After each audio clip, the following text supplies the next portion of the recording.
সম্মানিত উপস্থিতি, আপনাদের আজকে আমার কাছে প্রশ্ন যে জনাব তারেক রহমান ভারপ্রাপ্ত চেয়ারম্যান বিএনপি এবং ওনার মেয়ে জাইমা রহমান, ওনারা দুজনা আজকে ভোটার নিবন্ধন ফর্ম জমা দিয়ে এখানে নিবন্ধন কার্যক্রম সম্পন্ন করেছেন।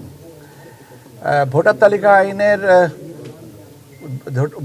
আইন 2009-এর 15 ধারা অনুযায়ী কমিশনের এখতিয়ার আছে যে কোনো প্রাপ্তবয়স্ক বা ভোটার হওয়ার সক্ষম ব্যক্তিকে ভোটার করতে পারেন এবং সেই বিবেচনায় ওনারা ঢাকা 19 এই ওয়ার্ডের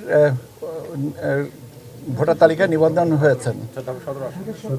ঢাকা ওয়ার্ড হচ্ছে 19, আসনেরটা 17 হতে পারে। এটা আমাদের কাছে এখন 19 আর কি, যে মুহূর্তে যেতটুকু।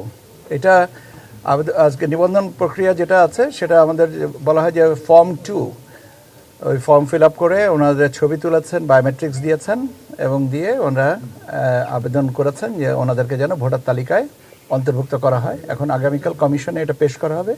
কমিশনের সিদ্ধান্তের পরে ওনাদেরকে ভোটার তালিকায় অন্তর্ভুক্তি নিবন্ধন কমপ্লিট করে গেছেন।